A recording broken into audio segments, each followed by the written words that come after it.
Hello दोस्तों।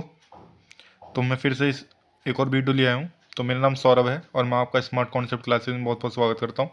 तो आज इस वीडियो में हम जानेंगे मॉल जीटी एग्जाम 2026 के बारे में, जो कि है मैग्नीस और इंडिया लिमिटेड। इसमें पूरा हम जानेंगे एग्जाम का पैटर्न क्या होता है, किस मैकेनिकल का क्या क्या इंपॉर्टेंट है, किस चैप्टर से कितने क्वेश्चन आते हैं। जैसे कि आप देख ही पा रहे होंगे, मैंने सब चैप्टर्स के लिखे हुए हैं, सब सब्जेक्ट लिखा हुआ है किसमें क्या पढ़ना है।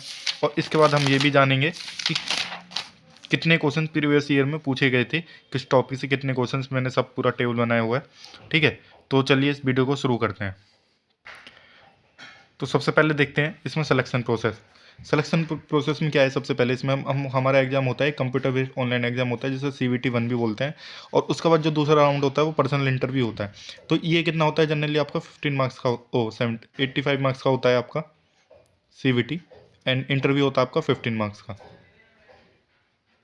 ठीक है, और उसके बाद आपका जब ये दोनों क्वालिफाई हो गया 100 में से, फिर आपका जो स्कोर होता है, फिर उसके बाद कट ऑफ निकलती है। उसके बाद आपका जो होता है डॉक्यूमेंट वेरिफिकेशन होता है। यहाँ पे डॉक्यूमेंट वेरिफिकेशन होने के बाद आपका होगा प्री एम्प्लॉयमेंट मेडिकल एग्जामिनेशन। इन दोनों के बाद आपको क्या हो जाएगी, ज्वाइनिंग हो जाएगी। ठीक है, ये तो आ गया, हो गया आपका सिलेक्शन प्रोसेस के बाद। अब हम बात करते हैं आपका एग्जाम की। तो एग्जाम में क्या है, टोटल 85 क्वेश्चन आते हैं, जो कि हम एग्जाम कर रहे हैं CVT 1। यही आपका स्क्रीनिंग है, यही आपका मेन टेस्ट है। ठीक है, तो इसमें क्या है, 85 क्वेश्चन आते हैं आपके। ठीक है, और हर क्वेश्चन 1 मार्क्स का होता है, तो 85 मार्क्स के ही आपके सारे क्वेश्चन होते हैं। टाइम होता है इसमें 1.5 घंटा, जाने की 90 मिनट्स अप्रोक्स। एक क्वेश्चन के लिए 1 मिनट मिलती है। ठीक है, और उसके बाद क्या है कि इसमें सारे क्वेश्चन MCQ टाइप के होते हैं। ठीक है, और इसमें क्या होता है, कोई नेगेटिव मार्किंग नहीं है। सबसे अच्छी बात है कि इसमें कोई नेगेटिव मार्किंग नहीं होती, तो इसलिए आपको 85 से 85 अटैम्प्ट करने चाहिए। ठीक है, इसके बाद बात कर लेते हैं CVT ब्रेकडाउन की। तो किस किस तरह का आता है, तो जनरल नॉलेज में आपके 10 क्वेश्चन आते हैं। 10 क्वेश्चन का मतलब है कि इसमें आपको करंट अफेयर, ठीक है, करंट अफेयर पॉलिटी से आपको जो आपके जैसे एज पूछ लेता है, राज्यसभा की मेंबर की कितनी एज होनी चाहिए, या प्राइम मिनिस्टर बनने के लिए एज कितनी होनी चाहिए, इस तरह के क्वेश्चन पूछता है जनरली। बहुत ही इजी पूछता है। ठीक है, रीजनिंग 10 क्वेश्चन, आपको एप्टीट्यूड और रीजनिंग में थोड़ा ध्यान देना है। ठीक है, जनरली आपका न्यूमेरिकल सीरीज, ब्लड रिलेशन, ये सब भी पूछता है। ठीक है, ब्लड रिलेशन हो गया, ठीक है, और आपका एनालॉजी हो गया, कोडिंग डिकोडिंग हो गया, इस तरह के बहुत इजी क्वेश्चन पूछता है। ठीक है, जनरल इंग्लिश वही आपका नो एरर फॉर्मेशन निकालना है आपको, और आपका आइडियम्स, ओके, फ्रेजेस, सिनोनियम्स, एंटोनियम्स, यही आपसे पूछेगा। ठीक है, उसके बाद जो है सब्जेक्ट नॉलेज, ये बहुत इंपॉर्टेंट है आपको। ठीक है, ये आपके 55 क्वेश्चन का है, तो ये आपको अच्छे से आना चाहिए। ठीक है, सब्जेक्ट नॉलेज। उसके बाद मैंने आपको लिखा है टोटल 85 मार्क्स है, 85 क्वेश्चन है। ठीक है, और 90 मिनट्स हैं, जो मैं पहले ही बता चुका हूँ आपको। ठीक है, अब बात कर लेते हैं लेवल ऑफ एग्जाम। एग्जाम का कितना लेवल होता है, तो लेवल ऑफ एग्जाम की बात करें तो इजी से लेकर मॉडरेट होता है। ठीक है, कोई हार्ड लेवल नहीं आता, बहुत इजी आता है। जनरली क्या होता है, 1 लाइनर क्वेश्चन होते हैं। डायरेक्ट क्वेश्चन पूछ लेगा, डायरेक्ट देगा और 4 ऑप्शन देगा, आपको करना है। या डायरेक्ट अगर फॉर्मूला पूछ लेगा, ठीक है, डायरेक्ट फॉर्मूला मतलब डायरेक्ट फॉर्मूला ही पूछ सकता है, या वैल्यू दे देगा, आपको सिर्फ फॉर्मूले में वैल्यू पुट करके आंसर निकालना होता है। ठीक है, अब इसमें क्या है, थ्योरी और न्यूमेरिकल में बता दूं तो एटलीस्ट 50 क्वेश्चन है जो जो आपके आएंगे थ्योरी में। 50 क्वेश्चन किस में बोल रहा हूँ, मैं बोल रहा हूँ आपका सब्जेक्ट नॉलेज में। जैसे आपका जो भी अलग अलग ब्रांच है, उस हिसाब से आपके 50 क्वेश्चन तो आएंगे थ्योरी में, कम से कम 50 क्वेश्चन थ्योरी, और न्यूमेरिकल आएंगे 5 से 6। ठीक है, 5 से 6 क्वेश्चन आप न्यूमेरिकल मान लीजिए, इस तरीके से आते हैं। तो अब सबसे बढ़िया क्या है एग्जाम में, क्या है, देखो कोई नेगेटिव मार्किंग तो है नहीं, तो मैं बोलूँगा कि आपको जितने भी 85 क्वेश्चन है सारे अटैम्प्ट करने हैं। ठीक है, आपको, ठीक है, लॉजिकल गैसेज लगाने हैं। जैसे आपको कोई नहीं आ रहा तो आप दो दो ऑप्शन को एलिमिनेट करिए पहले। ठीक है, फिर दो में से आप सोचिए और फिर क्वेश्चन करिए, क्योंकि 1 मिनट मिलेगा एक क्वेश्चन को करने में, तो आपके पास टाइम भी अच्छा खासा है। ठीक है, और मैं बोल रहा हूँ कि कम से कम 70 से 80%, मतलब 85 का 70 से 80% मान के चलिए आपको कट ऑफ क्लियर करने के लिए, ताकि आपको इंटरव्यू कॉल आ सके। तो ये था सब मॉइल जीटी एग्जाम 2026 का। ठीक है, अब हम इसके बाद बात करेंगे अब सिलेबस के बारे में। ठीक, अब बात करते हैं topic wise detail weightage table की। ठीक है, इसमें क्या है, जो प्रीवियस ईयर में कौन से सब्जेक्ट से कितने, कौन से टॉपिक से कितने क्वेश्चन आए। तो सबसे पहले बात कर लेते हैं हम इंजीनियरिंग मैकेनिक्स की। तो इंजीनियरिंग मैकेनिक्स में आपको लॉ ऑफ मोशन से एक क्वेश्चन आया है, जैसे कि आप देख पा रहे होंगे। फिर आपका वर्क एंड एनर्जी से एक क्वेश्चन आया है। ठीक है, वर्क एंड एनर्जी से एक क्वेश्चन आया है। फिर आपका फ्रिक्शन से एक क्वेश्चन है। फिर आपका centroid end moment of inertia से एक क्वेश्चन है, और सिंपल मैकेनिक्स से एक क्वेश्चन है। तो टोटल कितना होगा इसमें, 5 क्वेश्चन आ रहे हैं। ठीक है, जनरली तो आप देख सकते हो इंजीनियरिंग मैकेनिक्स से आपसे 5 क्वेश्चन आ रहे हैं इन टॉपिक से। सेम अब मैं बता दूं स्ट्रेंथ ऑफ मटेरियल्स। अब इंजीनियरिंग मैकेनिक्स बहुत ही ज़्यादा इंपॉर्टेंट है। ठीक है, मैंने 3 स्टार दिया है। फिर स्ट्रेंथ ऑफ मटेरियल 2 स्टार, मतलब इससे भी बहुत ज़्यादा क्वेश्चन आते हैं। जैसे कि आप देख ही पा रहे हैं, सिंपल इंस्टेंट से 2 क्वेश्चन है, इलास्टिक कांस्टेंट से एक क्वेश्चन है, बेंडिंग स्ट्रेस से 2 क्वेश्चन है, टॉर्सन से 2 क्वेश्चन है, कॉलिंग एंड बकलिंग से 1 क्वेश्चन है, स्ट्रेन एनर्जी से 1 क्वेश्चन है, ठीक है। तो कितना हो गया, 2 4 6 7 8 9 क्वेश्चन, 9 मार्क्स के क्वेश्चन है इसमें, देख रहे हो कितना इंपॉर्टेंट। 9 55 में से 9 तो इसमें आ रहा है, 5 इसमें आ रहा है। अब थ्योरी ऑफ मशीन का देखते हैं। थ्योरी ऑफ मशीन क्या बोल रहे हैं, थ्योरी ऑफ मशीन में काइनेमेटिक ऑफ मशीन के 2 क्वेश्चन है, गियर एंड गियर ट्रेन के 2 क्वेश्चन है, फ्लाई व्हील का 1 क्वेश्चन है, गवर्नर का 1 क्वेश्चन है और बैलेंसिंग का 1 क्वेश्चन है। तो इसमें भी आपका कितने क्वेश्चन आ गए, 7। तो ये जो तीनों सब्जेक्ट हैं, engineering mechanics, strength of material, theory of machine, ये बहुत ही ज़्यादा इंपॉर्टेंट है, ठीक है। अब देखते हैं बाकी सब्जेक्ट, जैसे कि थर्मल इंजीनियरिंग है, ये भी इसमें भी मतलब इसमें बहुत सारी चीज़ आ जाती हैं। जैसे आपका एक तो थर्मोडाइनमिक्स आता है, ठीक, RAC आ जाता है, IC इंजन है, हीट ट्रांसफर। तो इस तरह से ये भी बहुत ज़्यादा इंपॉर्टेंट हो जाता है थर्मल इंजीनियरिंग पढ़ना भी। तो जैसे कि आप देख ही पा रहे हो, थर्मल लॉ से आपके 2 क्वेश्चन आए, IC इंजन से आपका 2 क्वेश्चन आए, बॉयलर से आपका 1 क्वेश्चन आया है, ठीक है। रेफ्रिजरेशन से आपके 2 क्वेश्चन आए और हीट ट्रांसफर से 2 क्वेश्चन, जैसे मैं बोलते 4 का कॉम्बिनेशन होता है। तो इसमें भी आपके कितने क्वेश्चन, 9 क्वेश्चन इसमें आए, मतलब 9 मार्क्स का ही हो गया। तो आप देख पा रहे हो जैसे इसमें से 9 7 16 16 5 21 और 21, मतलब 30 नंबर का तो ये चारों, 30 नंबर के तो ये चारों ही हो चुके हैं, ठीक है। अब मान लो अब 25 मार्क्स का बचा, 25 मार्क्स में से अब देखते हैं बाकी का। जैसे फ्लूइड मैकेनिक्स है, ठीक है, इसमें प्रॉपर्टीज ऑफ फ्लूइड से एक क्वेश्चन आया है, ठीक है। फ्लूइड स्टैटिक्स से 1 क्वेश्चन आया, बर्नौली इक्वेशन से आपके 2 क्वेश्चन आए हैं, ठीक है। देखो कितना इंपॉर्टेंट है। आपका फ्लो मेजरमेंट से 1 आया है, ठीक है, पंप से 1 आया है, टर्बाइन से 1 आया है। तो इसमें भी कितने आ गए हैं आपके, 7 क्वेश्चन ये हो गए, ठीक है। तो 37 हो चुके हैं यहाँ तक इन 5 सब्जेक्ट से। अब मैन्युफैक्चरिंग और प्रोडक्शन से, कास्टिंग से आप देखो 2, ठीक है, वेल्डिंग से आपके 2, मशीनिंग से लेथ हो गया, मिलिंग हो गया, ड्रिलिंग से इनसे 3 आया है, tool life and cutting tool से 1 आया है, ठीक है, मेट्रोलॉजी से 1 आया है। तो ये भी कितना हो गया, 9 क्वेश्चन यहाँ से हो गए, ठीक है। और अब मशीन डिजाइन का देखें, स्प्रिंग है, रिवर्टेड है, वेल्टी जॉइंट्स है, वेयरिंग है, इन सबसे एक क्वेश्चन है, 3 यहाँ हो गए आपके। और इंडस्ट्रियल इंजीनियरिंग से production planning control, inventory control, quality control और CPM एंड पार्ट, इससे भी क्वेश्चन आया, ठीक है। तो 4 क्वेश्चन, 4 नंबर यहाँ से हो गए। तो लगभग देखो मैंने आपका ब्रेकडाउन बता दिया है। पिछली बार जो 55 नंबर के क्वेश्चन आए थे, तो ये सब टॉपिक है। इनका आप चाहे तो स्क्रीनशॉट ले सकते हैं, वरना मैं टेलीग्राम का लिंक दिया है, वहाँ से आप डाउनलोड कर लेना, मैं इनका फोटो लगा दूंगा, ठीक है। वहाँ से आप PDF में फॉर्मेट में दे दूंगा।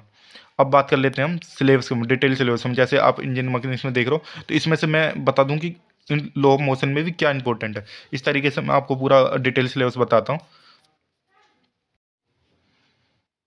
तो जैसे कि आप देख ही पा रहे हो, मोबाइल मैकेनिकल इंजीनियरिंग का डिटेल सिलेबस देखते हैं, ठीक है। सबसे पहले बात कर लेते हैं हम इंजीनियरिंग मैकेनिक्स की।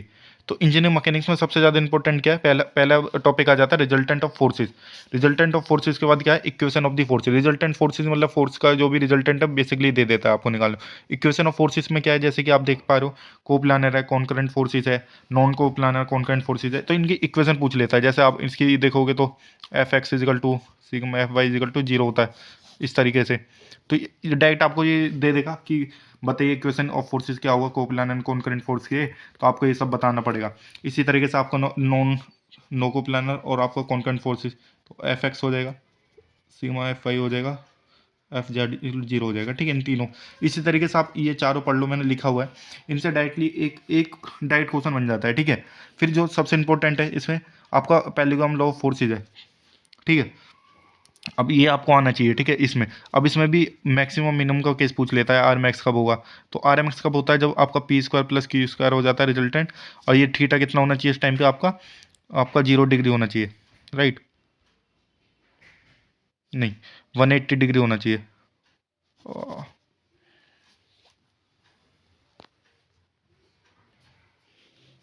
ठीक है, ये थीटा 90 पे हो गया केस, ठीक है। और जब थीटा आपका 0 डिग्री हो जाएगा तो आर मैक्स कितना हो जाएगा आपका, P+Q हो जाएगा, राइट, ठीक है। और 180 होने पे आर मिनिमम आता है, ठीक है, P-Q, आप चेक कर लेना, ठीक है। यहाँ तक मेरी नॉलेज कम से बता।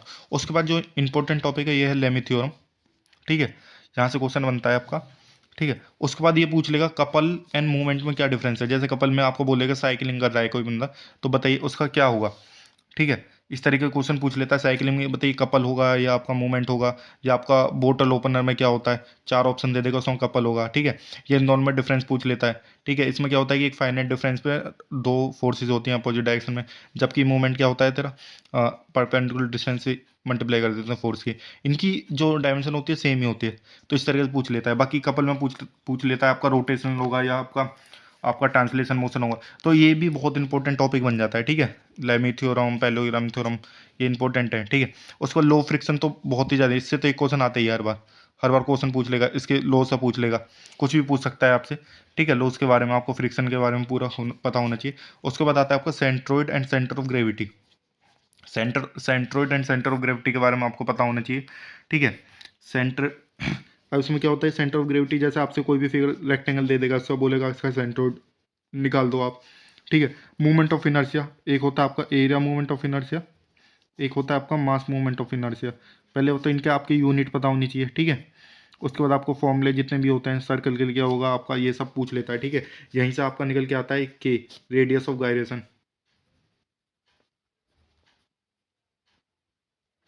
राइट, ठीक है। ये पता होना चाहिए। उसके बाद आपका लो ऑफ मोशन है। लो ऑफ मोशन आप बेसिकली देख के जाओ, आपको पता भी होगा, ठीक है।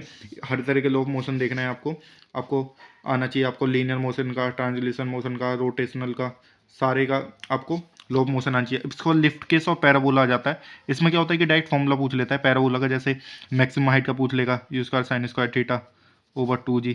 इसी तरह से रेंज पूछ लेता है आपसे, u square over g sine 2 theta, ठीक है। इसका कब होती है, 45 डिग्री पे होती है, इस तरीके से। तो ये आपको जो पैराबोला है इसके डायरेक्ट फॉर्मूले देख लेना, डायरेक्ट वैल्यू पुट करने के लिए आ जाता है। उसके बाद मोमेंटम एंड इम्पल्स का आ जाता है कॉन्सेप्ट। इसमें क्या बोलेगा, मोमेंटम इम्पल्स में क्या दे देगा आपको, डायरेक्ट आपको दे देगा कि बताओ ये एक फायरिंग कर रहे हैं हम गन को, तो बताइए कितना मोमेंटम हो रहा है। डायरेक्ट डायरेक्ट थ्योरी बेस पूछ लेगा ये आपसे। इसमें एक फॉर्मूला आता है, मैं बता दूं, यहाँ लिख देता हूँ आपसे।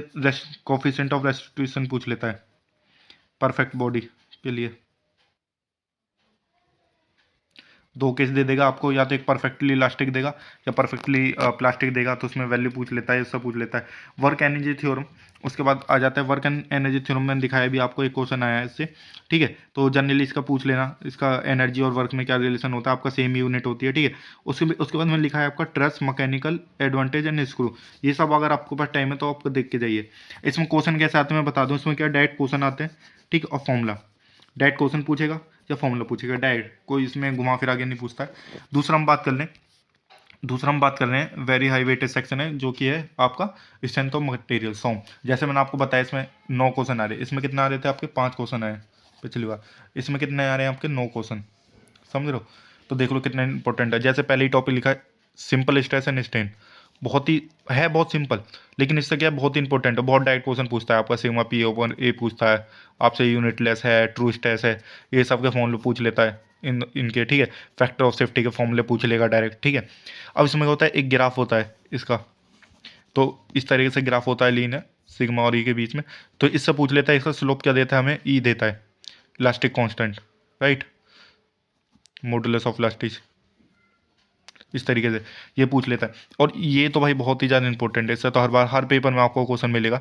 इनके रिलेशन जैसे is equal to 2k 1 minus mu 2 mu, ठीक है, इजिकल टू 2g 1 + म्यू, इस तरीके का क्वेश्चन पूछ लेता है। डायरेक्ट इन फॉर्मूले पे तो हमेशा हर पेपर में क्वेश्चन मिल ही जाता है, आपको देखने को मिलेगा ही, ठीक है। उसको टाइप ऑफ मटेरियल पूछ लेगा, जैसे होमोजीनियस हो गया, आइसोट्रोपिक हो गया, ऑर्थोट्रोपिक हो गया, इस तरीके मटेरियल पूछ सकता है आपसे, ठीक है। उसके बाद थर्मल स्ट्रेस का आपका डायरेक्ट फॉर्मूला पूछ लेगा, क्या होता है, कि बोलेगा कि थर्मल स्ट्रेस का फॉर्मूला बता दीजिए क्या होता है, माइनस अल्फा डेल्टी ई, इस तरीके से। या पूछ लेगा कि एक बॉडी हमारी दोनों तरफ से रुकी है तो स्ट्रेस होगा जनरेट या नहीं होगा, ठीक है। उसके बाद आता है आपका बेंडिंग स्ट्रेस एंड बी। तो इसमें जो इक्वेशन आती है M I is equal to sigma P over Y is equal to E Y R, तो इससे डायरेक्ट फॉर्मूला पूछ लेता है आपसे। इस इक्वेशन से आपको ये पता होनी चाहिए, जैसे ये बेंडिंग स्ट्रेस है तो इससे डायरेक्ट फॉर्मूला पूछ लेता है, या इन दोनों में रिलेशन पूछ लेगा इनमें।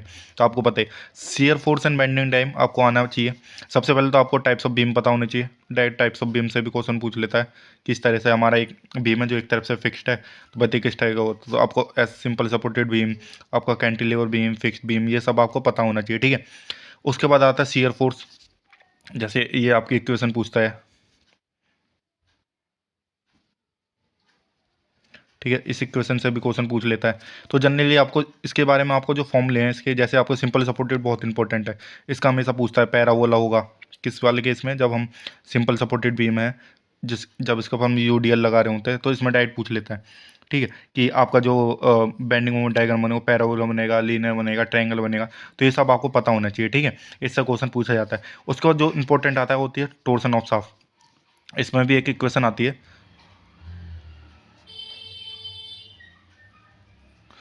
ये इक्वेशन आपको पता होनी चाहिए, इसी से आपके जनरली क्वेश्चन बनते हैं। ठीक है, सॉलिड शाफ्ट, होलो शाफ्ट, किस में पावर ज़्यादा, ये सब ये तो आपको पढ़ के ही जाना है। ठीक है, कनेक्शन ऑफ शाफ्ट, ये सब पूछता है इसमें। तो बताइए क्या होगा, बहुत डायरेक्ट क्वेश्चन आते हैं और अब ये आपको पता ही होनी चाहिए, पावर का वगैरह। इसमें आपका जेड आता है। ठीक है, सेक्शन मॉडुलस, पोलर मॉडुलस, ये सब। उसके बाद आपका कॉलम एंड यूलर बकलिंग आ गया।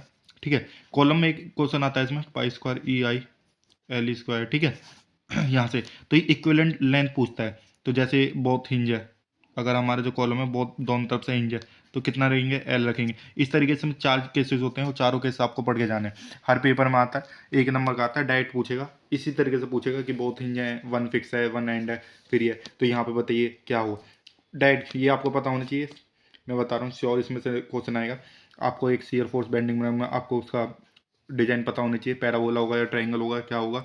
आपको इलास्टिक कांस्टेंट पता होनी चाहिए, टू स्ट्रेस और स्ट्रेन तो आप पढ़ ही लोगे। ठीक है, बाकी मैंने बता दिया। थ्योरी ऑफ फेलियर से भी क्वेश्चन आते हैं। ठीक है, थ्योरी ऑफ फेलियर्स में आपसे पूछ लेगा रैंकाइन थ्योरी किसके लिए अप्लीकेबल है, या इसका अदर नेम क्या है। ठीक है, और आपका हेक थ्योरी का अदर नेम क्या है, किसके लिए अप्लीकेबल है, डक्टाइल के लिए है या ब्रिटल के लिए। इस तरह के जनरली क्वेश्चन पूछता है, बहुत नॉर्मली ऊपर से भी देखोगे आप इजीली कर पाओगे। ठीक है, उसके बाद आपका थ्योरी ऑफ थिन सिलेंडर।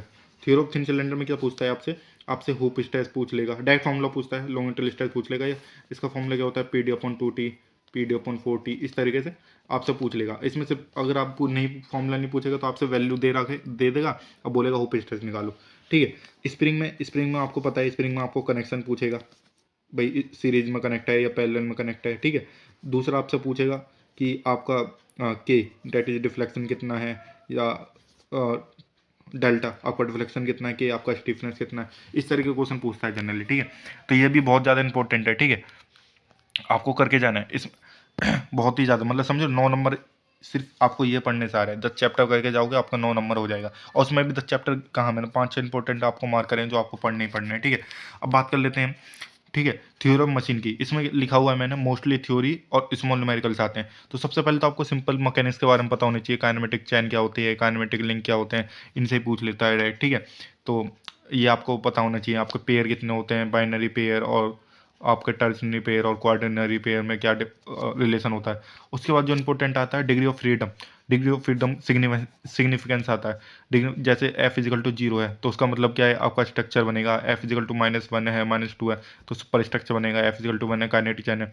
और इसका फॉर्मूला आपको याद होना चाहिए, 3L-1 -2J -H। तो इसमें क्या होता है, ये नंबर ऑफ लिंक है, राइट। ये आपके पे वो है जॉइंट्स, और ये हाई पेयर है। इस तरीके से आपको पता होना चाहिए। ठीक है, उसके बाद इन्वर्जन सबसे इंपॉर्टेंट है। इन्वर्जन आपको जितने भी टाइप्स ऑफ मैकेनिक्स है ना, उन सब के इन्वर्जन पता होना चाहिए। इन्वर्जन क्या होता है, जब हम किसी भी लिंक को फिक्स कर दें तो उससे नए नए जो बनते हैं, नए नए मैकेनिक्स बनते हैं, उसको इन्वर्जन बोलते हैं। ठीक है, तो ये आपको पता होनी चाहिए। जैसे 4 बार है, 4 बार के कितने इन्वर्जन है, S+L आपका छोटा होना चाहिए हमेशा दोनों से। इसके इससे डायरेक्ट क्वेश्चन आते हैं। ठीक है, सिंगल सिलेंडर के आपके 4 इन्वर्जन है। ठीक है, इसमें इसमें आपका न्यूमेरिकल भी आता है, QRR। ठीक है, आपका क्या होता है, क्यूक रिटर्न रेशियो जिसे बोलते हैं, जिस पर आपका सेपर मशीन किस पर काम करता है, ये सब पूछ लेता है आपसे। ठीक है, तो ये होना चाहिए। उसके बाद डबल स्लाइडर का भी पूछ लेता है यहाँ पे, इलेप्टिकल। ठीक है, और स्कॉच योक मैकेनिज्म आपका, ओल्ड हम कपलिंग, इस तरीके का क्वेश्चन पूछता है आपसे। ठीक है, डायरेक्ट पूछ लेगा इसका, बताइए इन 4 ऑप्शन दे देगा, ये 3 दे देगा, इनमें से बोलेगा कि बताओ इसका कौन सा इन्वर्जन नहीं है डबल स्लाइडर का, या डबल स्लाइडर के कितने इन्वर्जन है, 4 बार के कितने इंजन।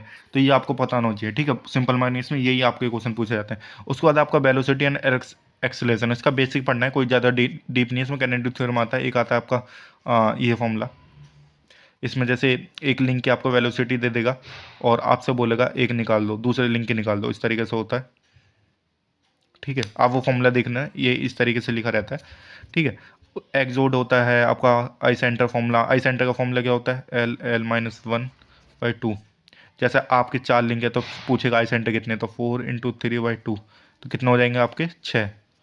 इस तरीके से आई सेंटर का फॉर्मूला पता होना चाहिए कितने होते हैं। आई सेंटर मतलब इंस्टेंटेनियस सेंटर होता है, ठीक है। उसके बाद आपसे पूछेगा गियर के बारे में। गियर क्लासिफिकेशन आपको पता होना चाहिए। पैरेलल एक्सिस कौन से होते हैं, स्क्रू गियर होते हैं आपके। फिर आता है आपका इंटरसेक्टिंग, ठीक है। और ये हेलिकल भी आपके वो होते हैं, पैरेलल गियर में आता है। इंटरसेक्टिंग में क्या होता है? बेवल गियर आता है। इंटरसेक्ट होते हैं बेवल गियर, ठीक है। और स्पाइरल गियर कौन से होते हैं? जो पैरेलल भी नहीं होते और इंटरसेक्टिंग भी नहीं होते, राइट। इस तरीके से आपको क्लासिफिकेशन बेसिकली पता होनी चाहिए कि ये किस कैटेगरी में आता है, ठीक है। एक आता है आपका हाई स्पीड गियर, 15 मीटर से ज़्यादा होनी चाहिए। एक आपका मीडियम स्पीड गियर। तो इस तरह से आपको पूरा क्लासिफिकेशन पढ़ के जाना है। सही क्वेश्चन आते हैं आपका गियर ट्रेन एप्लीकेशन।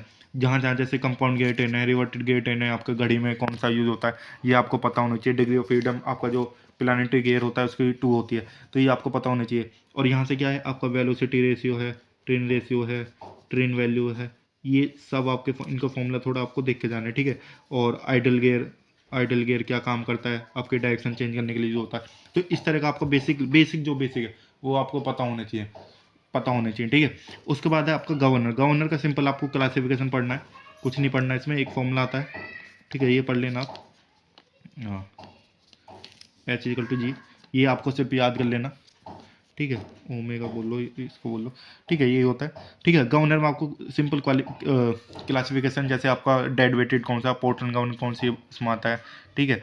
इस तरीके से वाट गवर्नर कौन सा होता है, ये सब। फ्लाई व्हील में आपको coefficient of viscosity like speed, और आपको कोफिशिएंट ऑफ एनर्जी, ये दो फॉर्मूले से एक फॉर्मूला बन के आता है आपका I omega mean square c s, ठीक है। ये मैक्सिमम एनर्जी का एक फॉर्मूला होता है ये।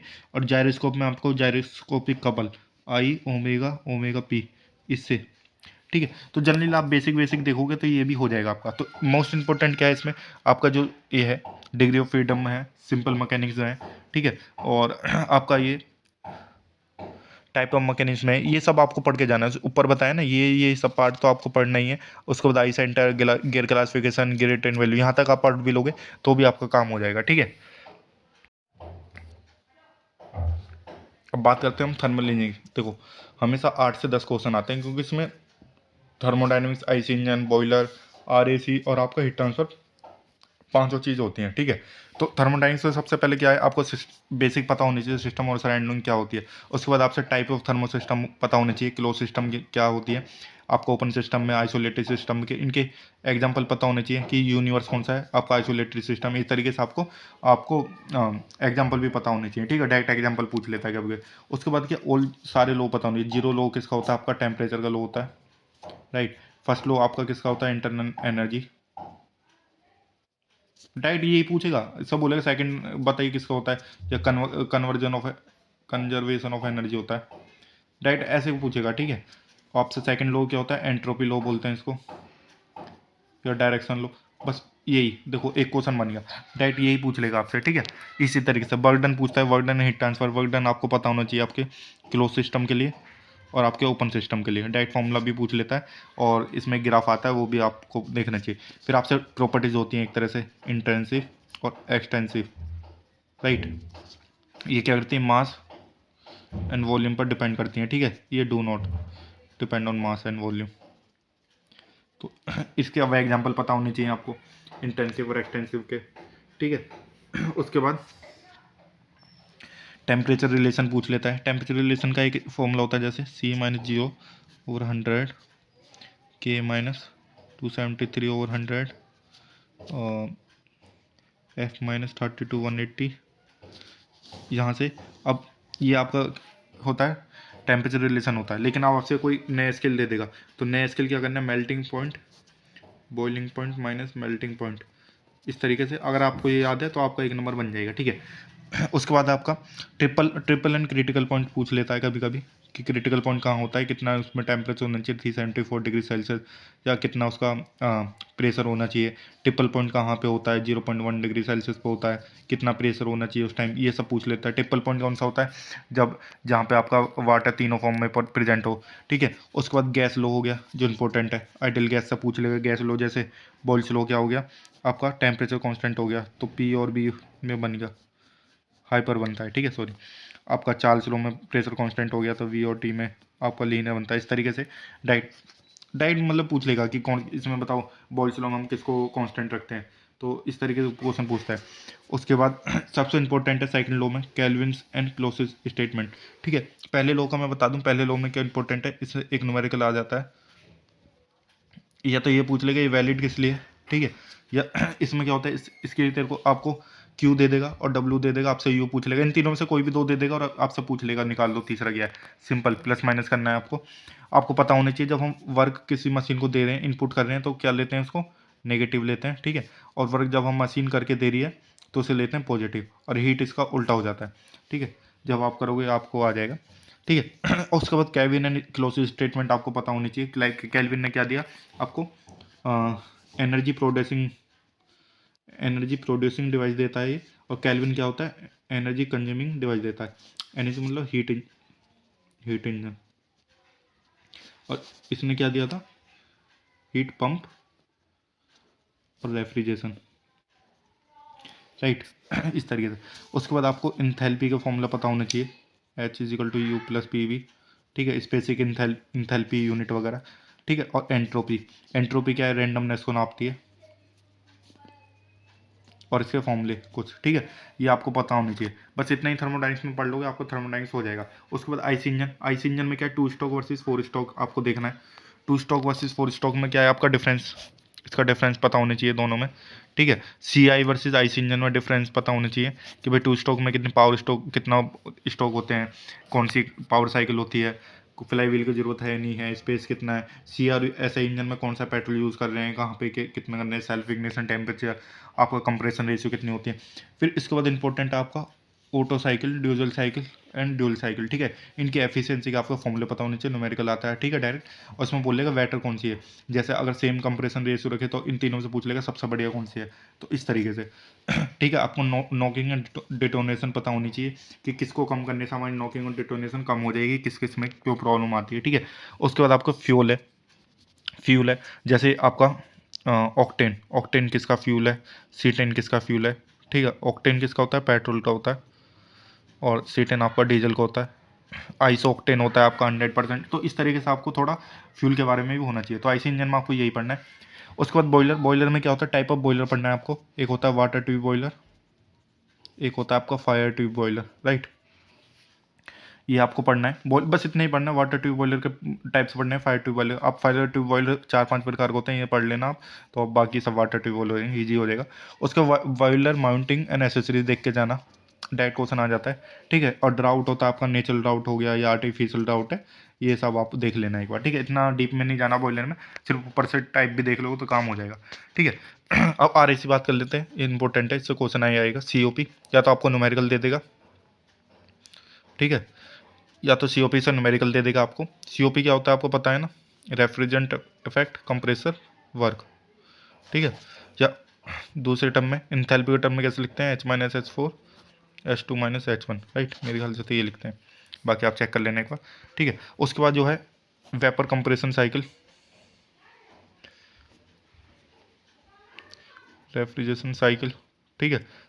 इसको देख के जाना, बहुत इंपॉर्टेंट है, इससे ये वाली COP निकल के आती है, ठीक है। इसमें मतलब कोई सा भी पार्ट बोलेगा कि टेम्परेचर मैक्सिमम कहाँ होता है कंप्रेसर के एग्जिट पे होता है, ठीक है। टेम्परेचर लो कहाँ होता है आपका, थ्रोटलिंग डिवाइस के एग्जिट पे होता है। इस तरीके से आपसे कभी भी पूछ लेगा कुछ भी, ठीक है। उसके बाद आपको ग्राफ पता होने चाहिए, P वर्सेज H हो गया, T वर्सेज S हो गया, इसके ग्राफ पता होने चाहिए कैसा होता है, इस तरीके से, ठीक। ये आपको पता होना चाहिए। रेफ्रिजरेंट सबसे इंपॉर्टेंट है, रेफ्रिजरेंट इसका आपका क्या होते हैं, मेल्टिंग पॉइंट, बॉइलिंग पॉइंट आपको पता होने चाहिए, ठीक है। जैसे R012 का कितना होता है, SO2 का कितना होता है, NH3 का क्या होता है, COP हम कैसे इंक्रीज करेंगे, ये फैक्टर आपको पता होने चाहिए, ठीक है। और रेफ्रिजरेंट में क्या है कि आपका रेफ्रिजरेंट में क्या क्या होना चाहिए, आपका लो बॉइलिंग पॉइंट हो या हाई बॉइलिंग पॉइंट हो, या हाई मेल्टिंग पॉइंट हो, इस तरीके से इसके आपको पता होनी चाहिए, ठीक है। और इसमें बेसिक देख लेना साइकोमेट्रिक चार्ट इस तरीके से बनता है, ठीक है। ये वाली लाइन क्या कहलाती है, इस वाली लाइन को क्या बोलते हैं, यहाँ क्या होता है, ये आपका ड्राइवल टेम्परेचर, ये सब आपको बेसिक भी आप थोड़ा देख लोगे तो आपका काम हो जाएगा। उसके बाद जो इंपॉर्टेंट है हीट ट्रांसफर कंडक्शन कंडक्शन में आती है आपकी के, जो कि थर्मल कंडक्टिविटी, ठीक है। थर्मल कंडक्टिविटी ये तो आपको पता ही होना चाहिए, ठीक है। थर्मल कंडक्टिविटी आपके कुछ टर्म्स होते हैं, जैसे मटेरियल में सबसे हाईएस्ट किसकी होती है, डायमंड की होती है, ठीक है। मेटल में किसकी होती है आपकी, सिल्वर की होती है, ठीक है। आपका इंसुलेटिंग मटेरियल कौन सा होता है आपका सबसे बढ़िया, आपका एवेस्टोस होता है, आपका पफ होता है, रेफ्रेटिंग ब्रिक्स होती है, ग्लास वूल होती है, इस तरीके से आपको पता होना चाहिए, ठीक है। कंडक्शन का आपका फोर ईयर लो न्यूमेरिकल आता है, इससे क्या होता है, -KA/dT/dx, इससे क्या आता है, इसका आपका गवर्निंग पूछ लेगा, Newton loss of cooling. Convection में इतना नहीं पढ़ना है आपको, सिर्फ इसमें कुछ डायमेंशनलेस नंबर होते हैं, जैसे रिनोल्ड्स हो गया आपका, रिनोल्ड्स हो गया आपका, ग्रासऑफ नंबर हो गया आपका, प्रांडटल नंबर हो गया, रिनोल्ड्स हो गया आपका, आपका पैकलेट नंबर हो गया, स्टेंटन नंबर हो गया, ये सब क्या है, डायमेंशनल नंबर है, बोइट नंबर हो गया, ठीक है। और फिन्स में आपको डायरेक्ट एक क्वेश्चन आता है, फिन्स एफिशिएंसी और फिन इफेक्टिवनेस, या फिन क्यों यूज़ करते हैं हम, इससे सिर्फ 3 क्वेश्चन बनते हैं, डायरेक्ट क्वेश्चन बनते हैं, ठीक है। हीट एक्सचेंजर इतना मत पढ़ना, अगर आपको टाइम मिला तो एक बार देख लेना, इसमें LMDT का फॉर्मूला देख लेने का, रेडिएशन जो कि बहुत इंपॉर्टेंट है, ठीक है। इसका भी आप फॉर्मूला देख लेना, इसका स्टीफन बोल्ट्जमैन है, ठीक है। बाकी ब्लैक बॉडी, ग्रे बॉडी की होती है, एब्जॉर्बिटी क्या होती है आपकी, रेडिएशन क्या होती है, ये आपका डायरेक्ट डेफिनेशन पूछ लेता है, ठीक है। ये सब आपको पता होना चाहिए। अब बात करते हैं फ्लूइड मैकेनिक्स की। फ्लूइड मैकेनिक्स क्या है, प्रॉपर्टीज ऑफ फ्लूइड, जैसे डेंसिटी का डायरेक्ट न्यूमेरिकल आते हैं, ठीक है, छोटे छोटे न्यूमेरिकल। डेंसिटी पूछ लेगा, मास डेंसिटी, वेट डेंसिटी क्या होता है आपका, आपका S, that is relative density, ठीक है। इस तरीके से, या स्पेसिफिक वॉल्यूम, ये आपसे डायरेक्ट पूछ लेगा प्रॉपर्टीज फ्लूइड के बारे में, या आपसे पूछ लेगा सरफेस टेंशन, ठीक है। बल्ब का जो टाइम एक्सप्रेशन निकालते हैं उसका फॉर्मूला पूछ लेगा आपसे, कैपिलरी, ठीक है। इन सब का न्यूमेरिकल भी पूछ सकता है और वैसा थ्योरी भी पूछ सकता है, ठीक है। इसमें आपका फिर फ्लूइड स्टैटिक्स फ्लूइड स्टैटिक्स में आपको पास्कल लो पता होना चाहिए, equal to rho g h वाला।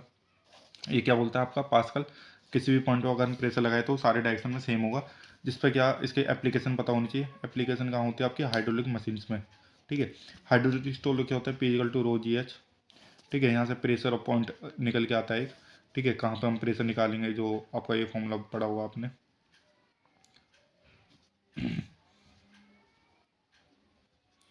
ठीक है। यहाँ से हम प्रेशर पॉइंट निकाल लेते हैं, ये वाला फॉर्मूला पढ़ के। फिर आपका फ्लूइड काइनेटिक्स आ जाता है, इसमें कंटिन्यूटी इक्वेशन आपका 2D और 3D के लिए, आपका स्टेडी फ्लो कौन सा होता है, ठीक है, डायरेक्ट फॉर्मूला आता है, ओ सॉरी डायरेक्ट डेफिनेशन आती है, स्टेडी, यूनिफॉर्म, नॉन यूनिफॉर्म कौन सा होगा, ठीक है, ये आपको पता होना चाहिए।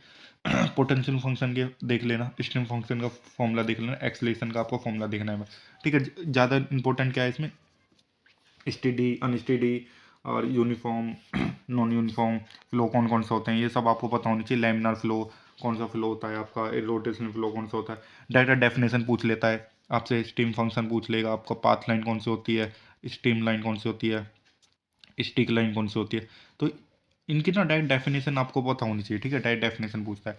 उसको फ्लूइड डायनामिक्स बहुत इंपॉर्टेंट है, इसमें क्या बर्नौली इक्वेशन, इसकी एजम्पशन कौन कौन सी है, स्टेडी होनी चाहिए आपका, कंटिन्यूटी इक्वेशन वैलिड होनी चाहिए, और इनकम्प्रेसिबल होना चाहिए आपका, और क्या होना चाहिए, नॉन विस्कस होना चाहिए ये, ठीक है। इस तरीके से आपसे इरोटेशनल होना चाहिए। ये एजम्पशन पूछ ले, 4 ऑप्शन दे देगा आपसे, बोलेगा इनमें से बताओ कौन सा एजम्पशन नहीं है। उसके बाद एप्लीकेशन ऑफ बर्नौली इक्वेशन, जो कि आपकी हो गई, जैसे वेंचुरीमीटर, ओरिफिस मीटर, रोटामीटर, तो इस तरह से आपको होना चाहिए। इनका जो न्यूमेरिकल होते हैं, फॉर्मूला होते हैं, वो भी आपको एक बार देख के जाने हैं, ठीक है। इसके बाद इसमें भी जो इंपॉर्टेंट है वो है डायमेंशन नंबर। इसमें भी आपका रेनॉल्ड्स नंबर हो गया, जैसे बेवर नंबर हो गया, यूलर नंबर हो गया, मैच नंबर हो गया, ये भी आपके डायमेंशन नंबर भी इंपॉर्टेंट है, ठीक है। और फ्लूइड डायनेमिक्स तो पूरा इंपॉर्टेंट है आपका, ये तो देख के जाना है। उसके बाद बंड आपका laminar and turbulent flow basic देख के जाना, और बाउंड्री लेयर का भी आपको बेसिक ही देखना है, ठीक है। सबसे इंपॉर्टेंट है इसमें फ्लूइड काइनेमेटिक्स, ठीक है, और फ्लूइड डायनेमिक्स। काइनेमेटिक्स में भी आपको ये सब पता होनी चाहिए ना, मैं बता देता हूँ। इसमें देखो EGN स्कोरिंग लिखा हुआ है मैंने, बहुत आराम से इसमें नंबर मिल जाते हैं। कैसे? आपको जो न्यूटोनियन फ्लूइड, नॉन न्यूटोनियन, आपका विस्कोसिटी, डायनामिक विस्कोसिटी होता है एक, काइनेटिक विस्कोसिटी होता है एक, ठीक है। जैसे आपसे ये वाला फॉर्मूला आता है ना, ये इसे कैसे लिखते हैं हम यहाँ से, तो इसकी SI यूनिट, CGS यूनिट, ठीक है। SI यूनिट क्या होती है आपकी? पास्कल पर सेकंड, और ये हो जाएगी आपकी पोइस। इसी तरीके से काइनेटिक विस्कोसिटी की स्ट्रोक, तो यहीं से जनरली क्वेश्चन बनते हैं, ठीक है, एप्लीकेशन से। तो ये प्रॉपर्टीज ऑफ फ्लूइड है ना, ये प्रॉपर्टीज फ्लूइड तो आपको पढ़ के ही जाना है, किसी भी हालत में छोड़ना नहीं है, ठीक है। हाइड्रोलिक मशीन की बात कर लें, impact jet formula direct rho A B square वाला जो फॉर्मूला होता है उससे डायरेक्ट न्यूमेरिकल आने के चांस होते हैं। टरबाइन में बेसिक क्लासिफिकेशन आपको पता होनी चाहिए, थ्योरी फॉर्मूला पता होनी चाहिए, ठीक है। और पेल्टन, ये तीनों, इसमें क्या पूछता है? जैसे पूछ लेगा हाई हेड किस में होता है, बताइए हाई हेड कौन सा होगा, लो डिस्चार्ज किस में होता है, आपका स्पीड पूछ लेगा, या आपसे पूछ लेगा इसका फॉर्मूला बताइए टरबाइन केस में, राइट, यही होता है, ठीक है। स्पेसिफिक स्पीड का आपको NU पूछ लेगा, QU पूछ लेगा, इस तरीके से आपसे डायरेक्ट पूछ लेगा फॉर्मूला। पंप्स में क्या क्लासिफिकेशन ऑफ पंप पता होनी चाहिए, साइंटिफिकल होता है, रेसिप्रोकेटिंग पंप होता है, कौन कौन सा होता है, इनकी एफिशिएंसी हो गया, ठीक है। Different power, hydraulic power, water power, impeller power, soft power, ये सब पता होनी चाहिए। प्राइमिंग क्यों करते हैं, आपको नेट पॉजिटिव सक्शन हेड क्या होता है, बस इतना ही पढ़ना है इसमें ठीक है। इतना ही पढ़ लोगे आप तो ये आपका हाइड्रोलिक मशीन भी कवर हो जाएगा। अब मशीन डिजाइन देख ले। मशीन डिजाइन में क्या है कि आपका डायरेक्ट ना फॉर्मूला बेस आता है। फॉर्मूला बेस मतलब थ्योरी ऑफ फेलियर। सबसे पहले तो जैसे मैंने आपको सॉन्ग में भी बताया, इसमें पूछ लेगा रैंकाइन वगैरह का, ठीक है। रैंकाइन हो गया, और आपका मैक्सिमम स्ट्रेन थ्योरी होगा, स्ट्रेन एनर्जी थ्योरी होगा, डिस्टॉर्शन थ्योरी होगा। तो डायरेक्ट इसमें ये वाला क्वेश्चन पूछता है। उसके बाद आता है fluctuating stress versus static test, मतलब किसके कारण आपका फेल होता है। तो जितने भी इक्वेशन है, जैसे सोमबर्ड हो गया, गुडमैन्स लाइन हो गया, लेंजर लाइन हो गया, पैराबोलिक लाइन हो गया, इनके इक्वेशन जैसे ये होता है ना,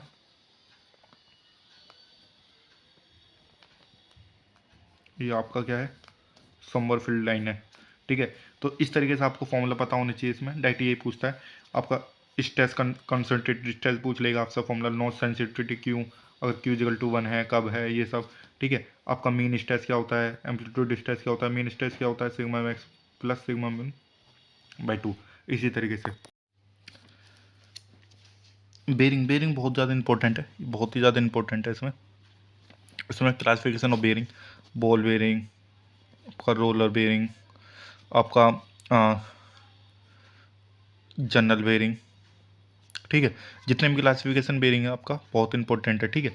उसके बाद स्पेसिफिकेशन ऑफ बेरिंग, जो आपका ये होता है ना, पीछे वाला क्या होता है, नॉमिनल डायमीटर बताता है, इंटू 5 करने पे आपका टाइप ऑफ बेरिंग बताता है, ठीक है। इस तरीके से जो स्पेसिफिकेशन होती है SKN 6025, इस तरीके से, तो ये आपको पता होनी चाहिए। इसमें पूछ लेगा 25 क्या है, तो आपको 25 × 5 करके आप बताओगे नॉमिनल डायमीटर, इस तरीके से। बेरिंग करेक्टरिस्टिक नंबर होता है एक आपका ZNS/P, ये आपका डायनेमिक विस्कोसिटी, ये आपका स्पेसिफिक स्पीड, ये आपका प्रेशर। पैट ऑफ इक्वेशन आपको पता होनी चाहिए, सोमरफील्ड नंबर आपको पता होनी चाहिए बेरिंग में, ठीक है। उसके बाद की कपलिंग, की कपलिंग आप बेसिक देख लीजिए किस तरह की कपलिंग कहाँ यूज़ होती है। की एंड कपलिंग, जैसे एक आपकी टेंजेंट की होती है, ये आपकी 90 डिग्री पे होती है, आपकी वुडरॉफ की कौन कैसी होती है। तो इनका आपको सिंपल क्लासिफिकेशन या बेसिक आपको देख के जाना है, ठीक है। कपलिंग आपकी रिजिड कपलिंग है, ठीक है, आपकी यूनिवर्सल कपलिंग है, आपकी फ्लेक्सिबल कपलिंग है। तो ये आपको पता होनी चाहिए कौन सी कपलिंग कहाँ पे यूज़ होती है, ठीक है। उसके बाद आपका बेल्टेड जॉइंट है, डायरेक्ट फॉर्मूले पूछता है। रिवर्टेड जॉइंट आपको डायरेक्ट फॉर्मूला पूछता है, एंटेरिंग पूछ लेता है, जैसे P-D/P होती है, इस तरीके से। एफिशिएंसी, टीरिंग एफिशिएंसी, एफिशिएंसी वगैरह पूछता है, ठीक है। इसमें क्या होता है 0.7007 HL टाउ मैक्स होता है इसका, वेल्डेड में ये वाले क्वेश्चन, जैसे डायरेक्ट फॉर्मूले पता होने चाहिए आपको, डायरेक्ट फॉर्मूला जैसे मैं लिखा भी हो आपसे, फॉर्मूला बेस्ड क्वेश्चन पूछता है इसमें। ठीक है, डिजाइन ऑफ क्लच पूछ लेगा, क्लच कौन कौन सी होती है, डॉग क्लच कौन सी होती है, पॉजिटिव क्लच होती है, आपकी सेंट्रिफ्यूगल क्लच होती है। ठीक है, पूछ लेगा क्लच कहाँ लगती है, गेयर और इंजन के बीच में लगती है। ठीक है, डिजाइन ऑफ ब्रेक आपसे पूछ लेगा, आपके शू ब्रेक होते हैं, आपका डिफरेंशियल ब्रेक होते हैं। ठीक है, आपसे ये वाला इक्वेशन से भी पूछ सकता है। ठीक है, या आपसे बोलेगा आपका ब्रेकिंग टॉर्क कितना होता है। ठीक है, ये 2-3 फॉर्मूले हैं, बस आपको यही पता होने चाहिए। इसमें डिजाइन क्लब में एक फॉर्मूला आता है आपका आर मैक्स निकालना, इसमें 2/3 जो होता है R2 का क्यूब माइनस R1 का क्यूब। ठीक है, ये आप फॉर्मूला चेक कर लेना, ये मैं अपने जो मैंने पढ़ा हुआ है पहले से, वो मेरे को याद है, तो मैं बता रहा हूँ। ठीक है, अब नेक्स्ट देखते हैं। अब बात करते हैं मैन्युफैक्चरिंग और प्रोडक्शन इंजीनियरिंग। इसमें क्या हाईली जो रिपीट होते हैं, इसमें रिपीट क्वेश्चन। तो कास्टिंग में सबसे क्या पढ़ना है, कास्टिंग में टाइप ऑफ कास्टिंग पढ़ना है, जैसे आपकी इन्वेस्टमेंट कास्टिंग है। ठीक है, सैंड कास्टिंग है आपकी, और इस तरीके से जो भी आपके जो एक्सटेंसिव जो मतलब बिछे हुए होते हैं ना, जिसमें सही से हाथ नहीं पहुंच पाता, उस तरह की कास्टिंग के लिए कौन सा प्रोसेस यूज़ होता है, तो ये आपको। और इसमें सबसे उससे भी ज़्यादा इंपॉर्टेंट है इसमें डिफेक्ट, डिफेक्ट आपको पता होने चाहिए। ठीक है, डिफेक्ट से क्वेश्चन आता है या टाइप ऑफ कास्टिंग, कास्टिंग से ही आता है। एक आता है सॉलिडिफिकेशन टाइप, अगर न्यूमेरिकल वैसा पूछता नहीं है, अगर पूछे तो सॉलिडिफिकेशन टाइम क्या होता है, श्रिंकेज, ये सब पूछता है। बेल्डिंग में बेल्डिंग में सबसे इंपॉर्टेंट है आपको आर्क, उसके बाद गैस है, आपका रेजिस्टेंस वेल्डिंग है। आर्क में जैसे आपका MIG, डायरेक्ट क्वेश्चन पूछेगा TIG, इनकी फुल फॉर्म भी पूछ सकता है। ठीक, ये सब मैं बोल देगा TIG में कौन सा होता है, टंगस्टन इलेक्ट्रोड होता है। ठीक है, नॉन कंज्यूमेबल होता है, इस तरीके से क्वेश्चन पूछता है डायरेक्ट। आपका ब्रेजिंग सोल्डरिंग में टेम्परेचर पूछ लेगा। ठीक है, जैसे टेम्परेचर इसमें क्या होना चाहिए, 417 डिग्री से कम होना चाहिए, इसमें क्या हो 417 डिग्री से ज़्यादा होना चाहिए। ठीक है, टेम्परेचर। और इस तरीके से रेसिस्टेंस में आपका स्पोर्ट हो गया, सीम। ठीक है, थर्मिट वेल्डिंग। गैस में आपसे ऑक्सी एसिटिलीन वेल्डिंग पूछ लेगा। ठीक है, ये सब आपको पता होना चाहिए, वेल्डिंग में ये सब पूछता है बस। ठीक है, उसके बाद मशीनिंग प्रोसेस में आता है लेथ में आपसे पार्ट पूछ लेगा, जैसे लीड स्क्रू क्या काम करता है। ठीक है, आपका जो है टेल स्टॉक किधर होता है, वर्किंग हेड स्टॉक क्या होता है। ठीक है, इस तरह से। ठीक है, मिलिंग में आपका न्यूमेरिकल पूछ लेगा। ठीक है, ड्रिलिंग में न्यूमेरिकल मतलब क्या पूछा है, टाइम का, जैसे टाइम पूछ लेगा आपसे, टाइम कितना लग रहा है, तो आपके डिस्टेंस होता है ना, डिस्टेंस अपॉन स्पीड, तो ये हो गया लेंथ, कितने लेंथ तक जा रहा है, ये आपका फीड हो गया, या आपका NR वो हो गया, RPM हो गया। ठीक है, इस तरीके से। मिलिंग में आपसे पूछ लेगा अप मिलिंग है, डाउन मिलिंग है।